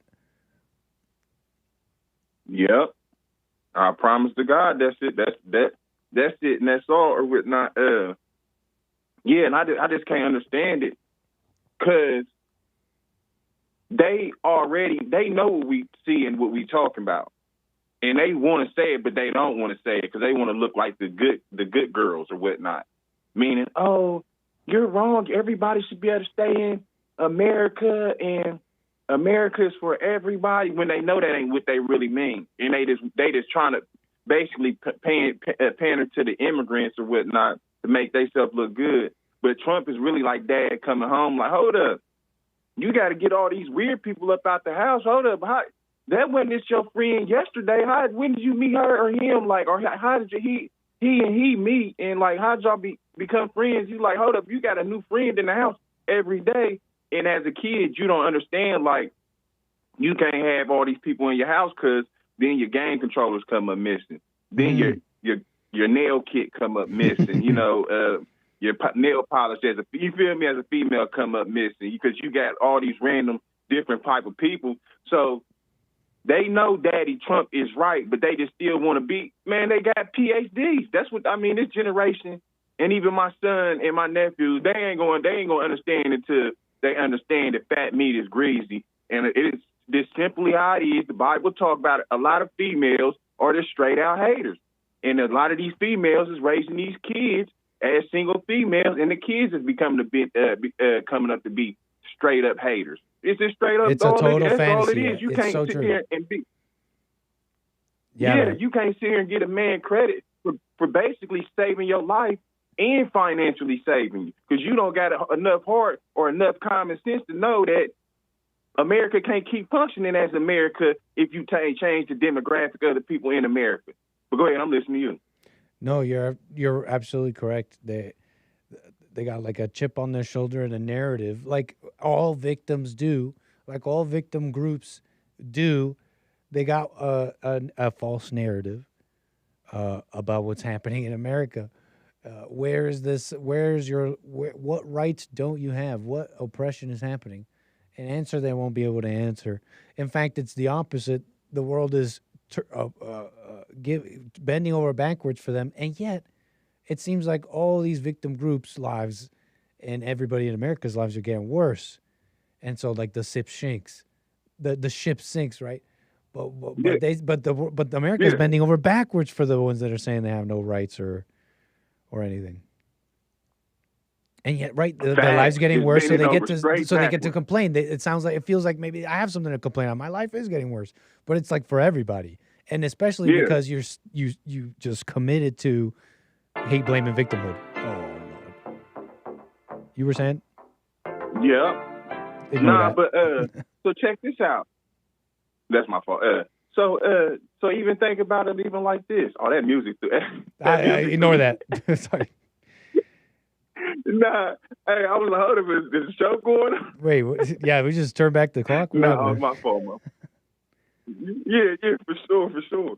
Nah, no, you 100% right, but you know what, with the mama spirit of America, and this is even with using Trump as the daddy analogy, is him coming home, they think that they helping all these other countries by letting them come into America instead of making them stay in their country and making them understand that you can't just flee and run every time this stuff gets bad, because you doing a disservice to that country. You really thinking you helping the country by letting them come to America, but you really helping destroy their own country. And then the people that's coming over here as immigrants don't even understand and don't even care, because they don't morally have no compass, clearly, that why would you let your move out of your own country to let other people and then in turn come into your country? Because if everybody keep leaving Iran, then Iran ain't gonna be Iran in the next 30 days. So I'm just saying they don't even have love for their own country, even have camaraderie for their own country to understand that they're killing their own country off.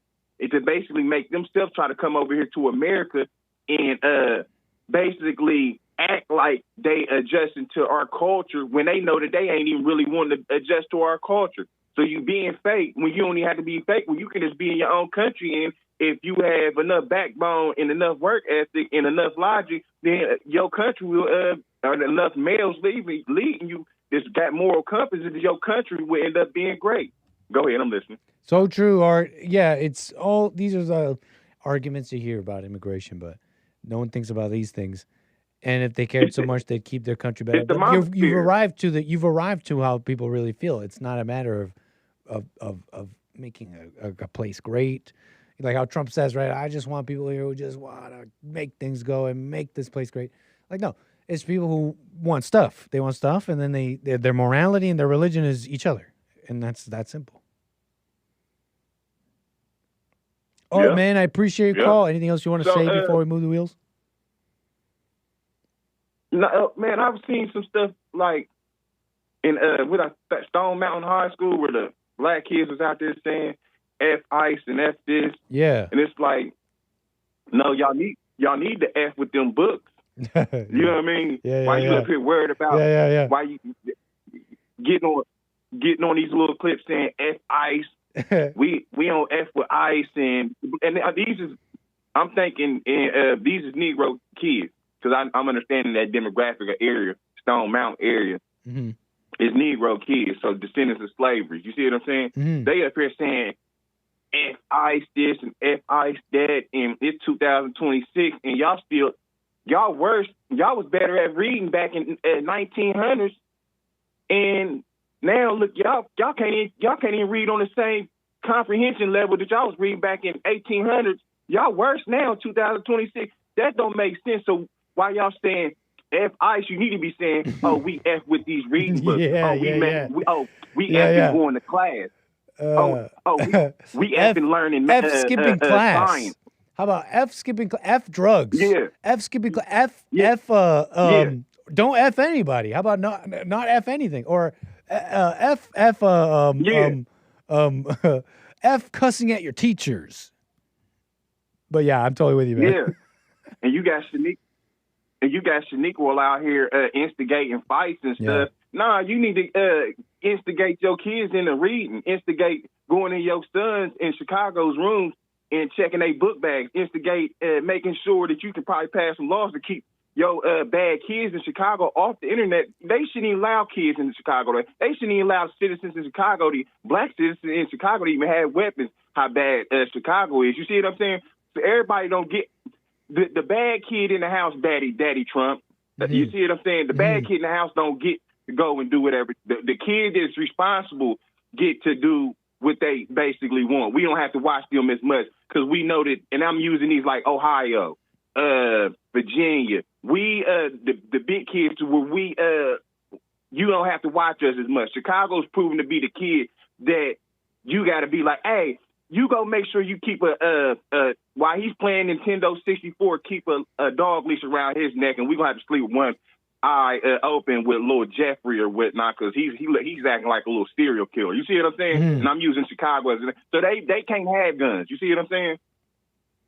I see what you're saying. They don't get the same it's right. What you're. I mean, I get what you're putting down. I think it's a conversation. This is, I think, the justification that many feel for, just the removal of guns. It's like people are in Chicago, if not we can, in America. I'm saying in Chicago. I know what you're saying. I know what you're saying. And it's an interesting conversation because, you think about privileges and rights. You think they come with responsibilities, right? And I wonder, I'm sure that when they were thinking about the Second Amendment, they were thinking about a responsible people, a responsible populace. I don't know if we could show them a multiracial society. I wonder what the founding fathers would say about the Second Amendment. I don't know personally. Get them, man. Nah, you dead on. That's you right about that, man. 100%. That's exactly what it is. Like when they were saying that the rights and stuff, they wasn't intending for the bad kids. Yeah, I don't know. I never really liked this conversation. Yeah, it's interesting. Yeah, for sure. But go ahead, man. I ain't gonna hold you. All right, man. Call me again. I still want to hear them. Big time. Catch you, Nick. Thank you, sir. 888-775-3773. Thanks for holding, y'all. Texas, you're next. We were talking about the leftists. Here's a funny one for you, because it's just funny. Now let's take a little trip over. Let's see what's the left doing lately? How you feeling? Some of you guys maybe out in the cities. You're like, I love diversity or something, right? Let's check in on them. Let's see what they're talking about. All right. Daniela,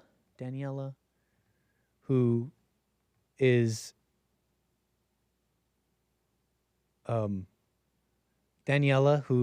the person.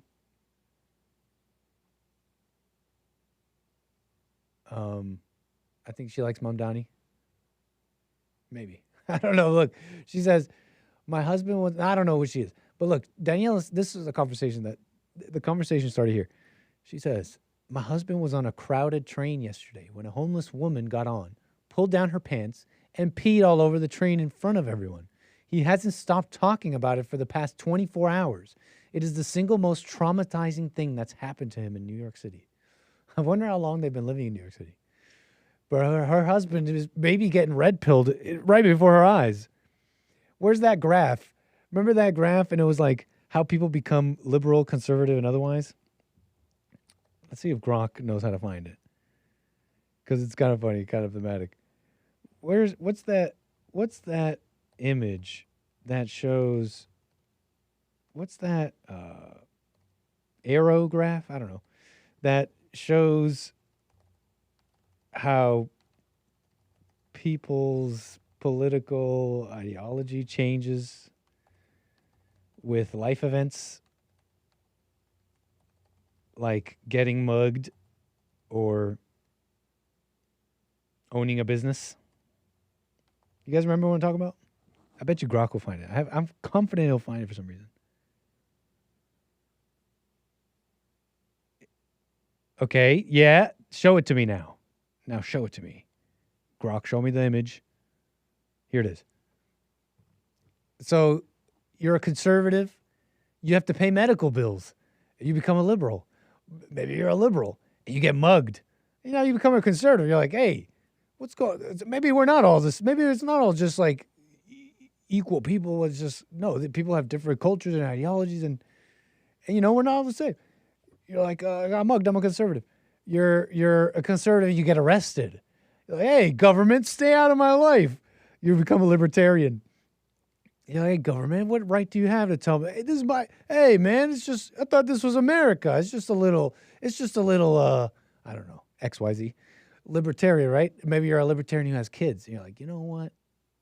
Things got to be a little bit more, I don't know, whatever, right? You're conservative.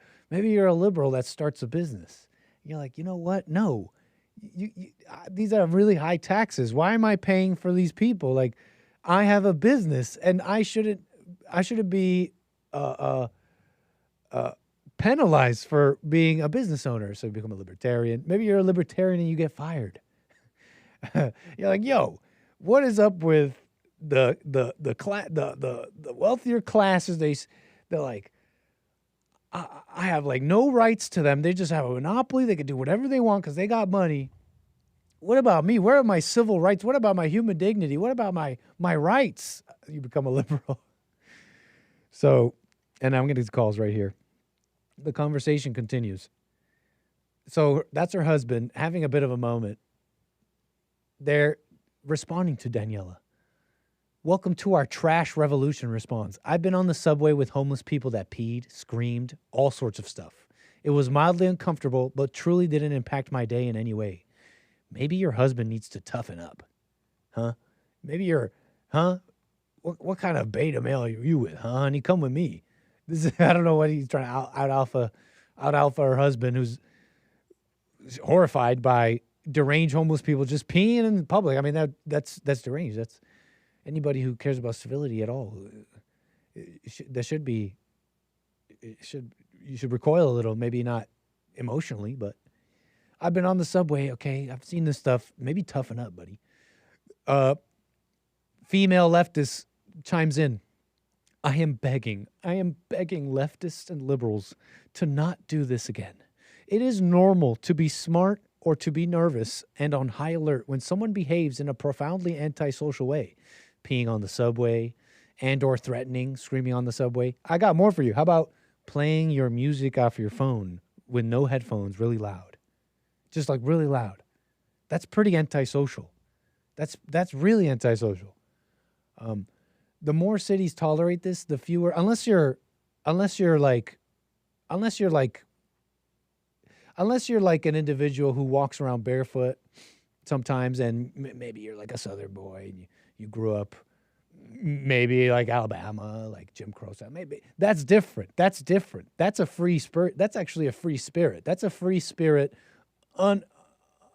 Just society does not hold that person back. That's different. I'm talking about that's a different individual. That individual walks around barefoot sometimes. He's a Southern boy, maybe you know an individual like this, but the guys I'm talking about are from the city. They're from the city, and they're playing this. They're waiting for someone to say something to them. Hey, turn your music down. The more cities tolerate this, the fewer people ride public transport. The worse that transport gets, and eventually gets to a breaking point, and people wind up voting for right-wing politicians who come in and crack skulls and way over police. It is possible to nip these problems in the bud early using more humane measures. Toughen up is a bad and strategically stupid answer. The left is having a bit of an internal conversation here.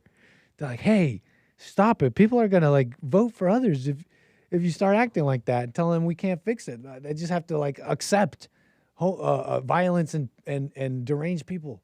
You know what? How about we actually, we can actually fix things, because then people will end up voting for the right. It's like, can someone translate this person? Does someone want to translate what this person? This person's saying is,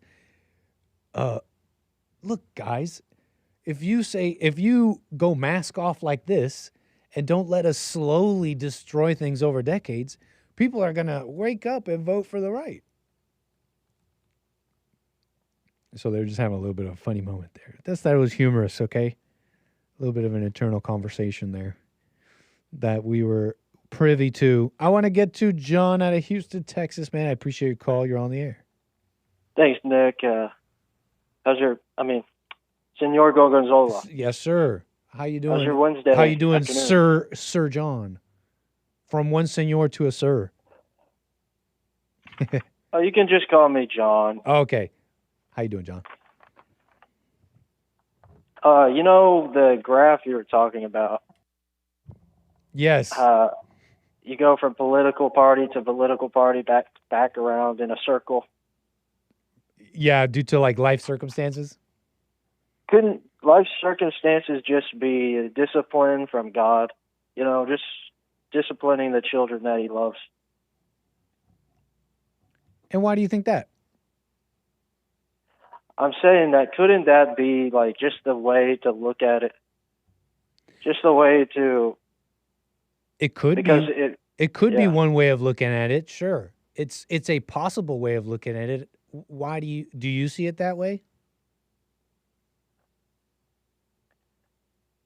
Well, I see like being traumatized by seeing that, like just someone peeing in front of you. Yeah. That's kind of like negative, right? Mm-hmm. Yeah, so instead of like switching allegiances and, I would say, God, why am I living here? Like, is there something wrong with me that I'm living here? Because I think maybe there's something more that that cities need, less urban development, more like rural development inside of cities and stuff like that, to where people have more of like a happier outlook. But that's my personal thoughts, not necessarily saying that's what God intended, but what if we thought about what God intended, to put more nature in cities, more streamlined nature? Here's what I like about what you're saying. I like the self-reflection about what you're saying. It seems like you could look at everything else, but what am I doing? And that's what I like about what you're saying. I try not to decide what God is doing. Here's I like the self-reflection and the taking the pain and turning it into like a lesson as opposed to just pain. And that's what I like about what you're saying. I've heard others do this where they say God is doing that to them. God is trying to teach them something.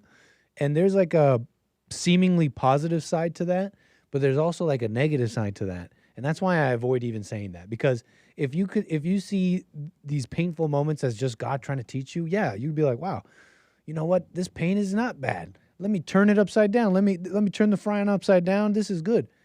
And there's something cool about that. but you also have to do the other. You also do you have to do the other side of the coin, which is God is punishing you, and I don't know, that makes me feel bad. That makes me trip out. So it doesn't make sense to me, right? Well, that's not teaching. It's just it's not something that you have to change, or you just have to like look at it as God disciplines the children He loves. So it's not. It's like a fatherly thing, where, of course, the subway is not like a great example. I mean, for me personally, I would just kind of laugh at the subway situation, or, I wouldn't be traumatized by that. But I kind of get the point you're trying to make, though. So, like, I'm following, in my opinion. And here's how I see a mother and a father operating, if I may. This is my opinion.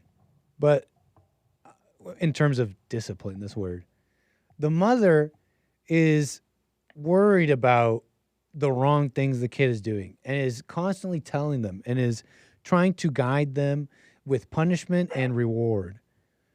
Meanwhile, the father, and this is just my opinion, but the father approaches it like, well, these are the rules, or / this is how you lead a good life.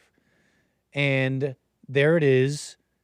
And then it's like, will the son do that or not? It's up to them. The discipline in that scenario would be the mistakes themselves. The father would have nothing to do with it. The discipline will come, should they want to take it, from the very mess they get into.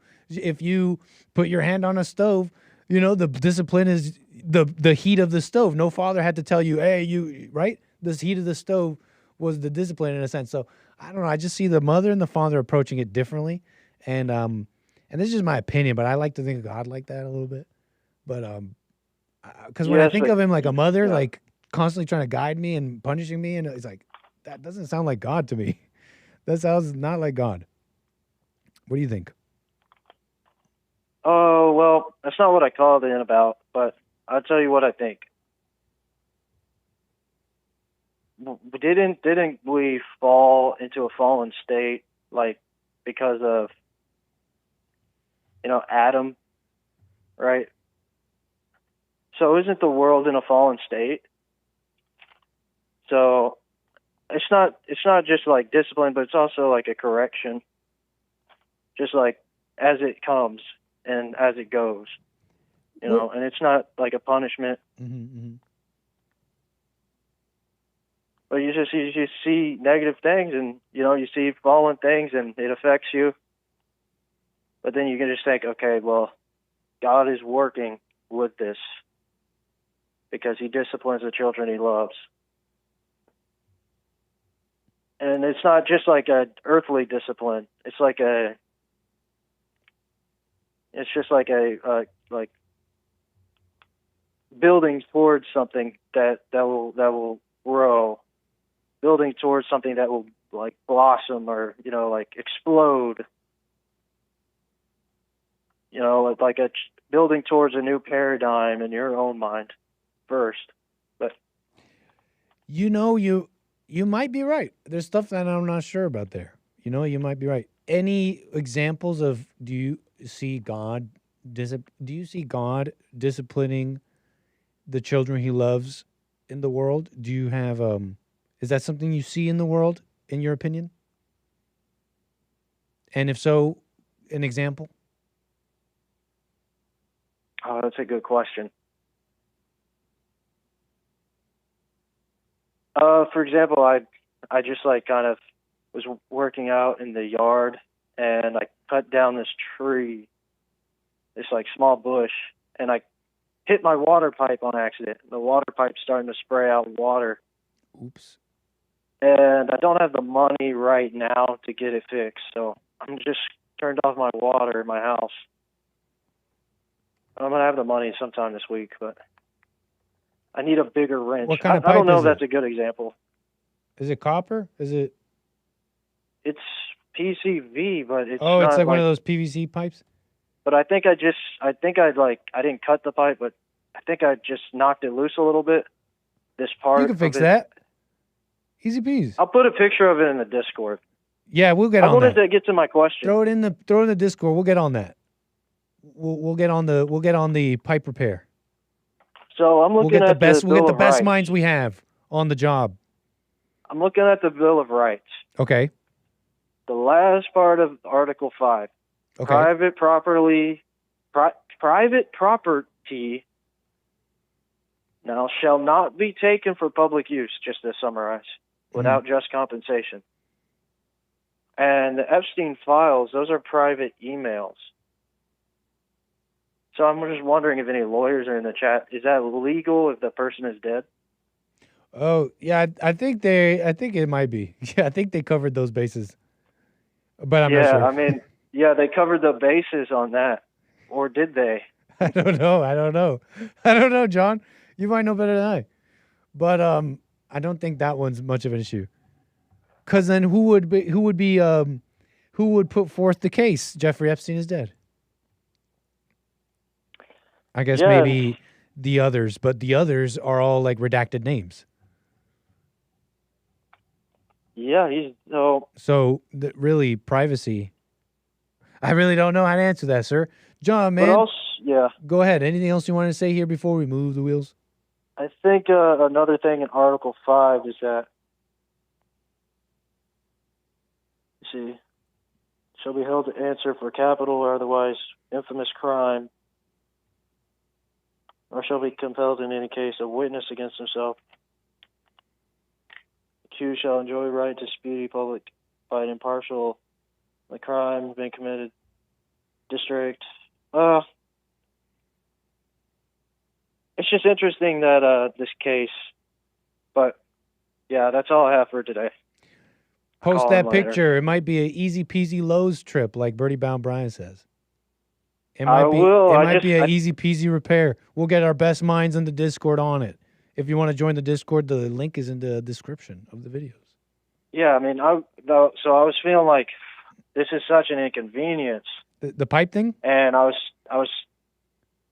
was tempted to get angry, but then I thought, I don't need to get angry.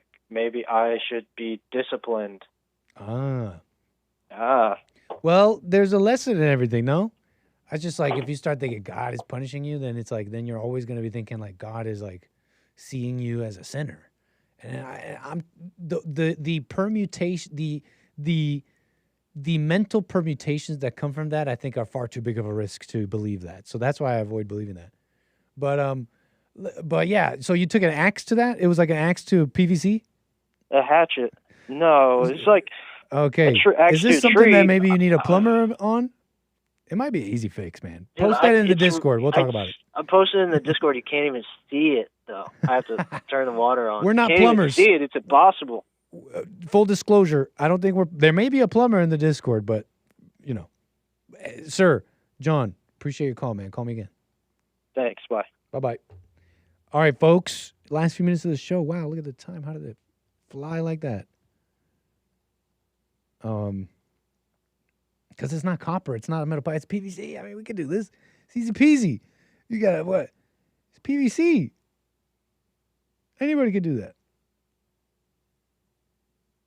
They make it depends on the hole, but they make greases for it. They make like sealants. There's all sorts of solutions. What about some Flex Seal? I was literally thinking that, Kevin. Let's get some Flex Seal on it. Yeah. We'll get our best guys on it. Don't worry, John. We'll get our best guys on it. Let's see here. Thanks for the support, everybody. I do appreciate it. And the back-to-back super chats. And the Rumble supporters, thank you.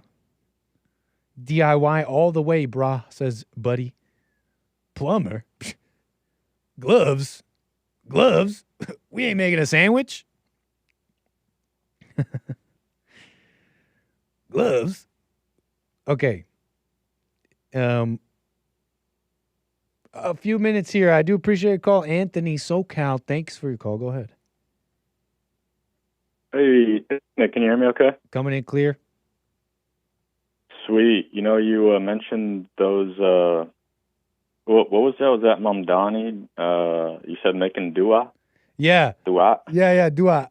The post meal Ramadan prayer, I think. Oh, interesting. Yeah, so it's when I thinking about this, it sounds kind of unreal just because of how kind of silly it is. But one thing you'll notice is that Muslims really so they believe Muhammad is the best of mankind. He's the best example for everyone. So there are several sources when he makes dua, he has his hands open like that, and he wipes his face. So it's disputed in some schools of jurisprudence. I think just one school, but all of them it's accepted, I think. But the point is, it's kind of wild when you think like there's a whole entire corpus of just all the acts he did, every small little thing, and to be a good Muslim, you mimic that.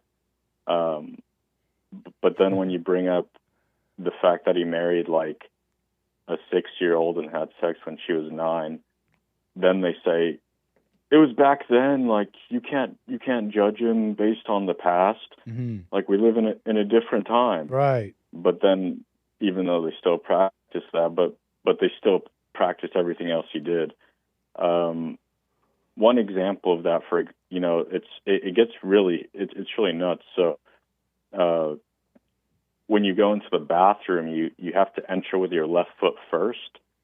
You have to use your left foot first when you go in, and your left hand to clean yourself. You can't use your right hand. And when you walk out of the bathroom, guess which foot it is first, man? It's right foot. The right foot. That's so right funny to me. Tradition is the funny thing. Ritual.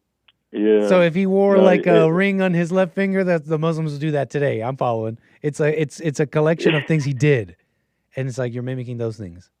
That's why they wipe the face. Yeah, exactly. The face wipe thing. And I appreciate this call. I was actually asking. I was like, I'm wondering about that. Someone culturally enriched me. So the face wipe dua prayer is because Muhammad once did that. Yeah, that's it. And it goes really extreme. Like I remember watching the news in Egypt a few years ago, and there was like a cleric and this a feminist Arab woman, and they were disputing.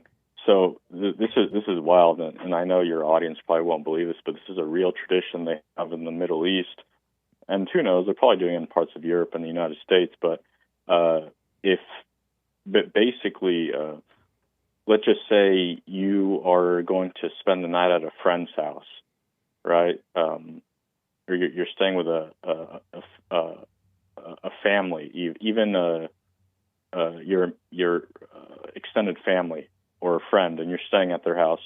So there's this idea back then that you would be tempted by their mother, or vice versa. All right. So have you seen her? Sorry, you were saying? My bad.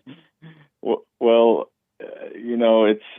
and I know people won't believe this, but it's a real thing. But basically, Muhammad came up with this brilliant idea that you won't be tempted by her, and she won't be tempted by you if you suckle her. All right. Now, originally, don't laugh. That's not funny. I know, man. It's it's animalistic, but originally Muhammad said it was 10 suckles. And then there won't be any feelings towards each other. But I kid you not, in one of the hadiths it said that the verses containing breastfeeding an adult 10 times were revealed, and they hid that paper under Muhammad's pillow. But when Muhammad died, a goat came and ate the paper. So then Allah said, okay, you only need to do it 5 times, 5 suckles instead of 10. What? So, Hey, I know you guys probably you think I'm making this up. Just that's gotta be that's gotta be anti-Muslim propaganda. That's gotta be made up. Yeah, definitely. It's let me just pull up. No, I'm saying that sarcastically almost, but like, that's what it sounds like. It sounds like something you might even just make up, right? Is how bad it sounds. But you could turn to the Christians and the Jews. They got funny traditions too. You'd be like, "Wow, are you making fun of them? Are you making it up?" Though. It goes around. But that is, I never heard that, and it sounds insane. But Sahih Muslim, the Book of Suckling, Hadith number 1452a. You're lying. You're making that up. Did you say Book of Suckling? Muslim. You didn't just say Book of Suckling, did you? I'm telling you, Nick. There's really, you could say, they're all religions are the same, but really they're not the same. Did you find it? Did you pull it up? I can neither confirm nor deny. This is simply a cursory Google search. This is obviously anti-Muslim propaganda. There's a bunch of articles. I've yet to click on them yet. That's where I'm standing. I'm here because I've only there's a cursory search. I can't confirm this. Bro, you got to find the video of the news anchor. It's in Arabic, though. The news anchor and the cleric. She was like, "So are you saying if you come to my house, I have to suckle you?" And he got a big smile on his face. Anyways, I Sir, keep going. Anthony, I'll leave it there. If you find that, send that to me because that's footage I need to archive for work. It's for work. Exactly. And I appreciate your call. Call me again. Yeah. Thanks, Nick. Take care, man. Take Bye-bye. care. Folks, that's the end of the show. We're overtime, actually. I got to go. I appreciate your calls, your super chats, and your support. We did the calls. We did the topics. We did it all. So I'll be back tomorrow for more American Anchor, baby. We got Black Excellence Wednesday and Manhood Hour with Jesse Lee Peterson, the Hake Report, and, of course, more American Anchor, baby. Thanks to all my callers. Sorry I couldn't get to all of you. Rick, man, the one and only. Call me again. Couldn't get to you today. Take care for now. See you tomorrow. Peace. Oh, little Nick, too. He's got to say bye. Bye.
The views, information, thoughts, and opinions expressed during this show are the individual's own and do not represent the views, thoughts, and opinions of the JLP Network or Bond. Their appearance on the program does not imply an endorsement of them or any entity they represent. The material and information presented here is for general information purposes only. The JLP Network and Bond name and all forms and abbreviations are the property of its owner, and its use does not imply endorsement of or opposition to any specific organization, product, or service.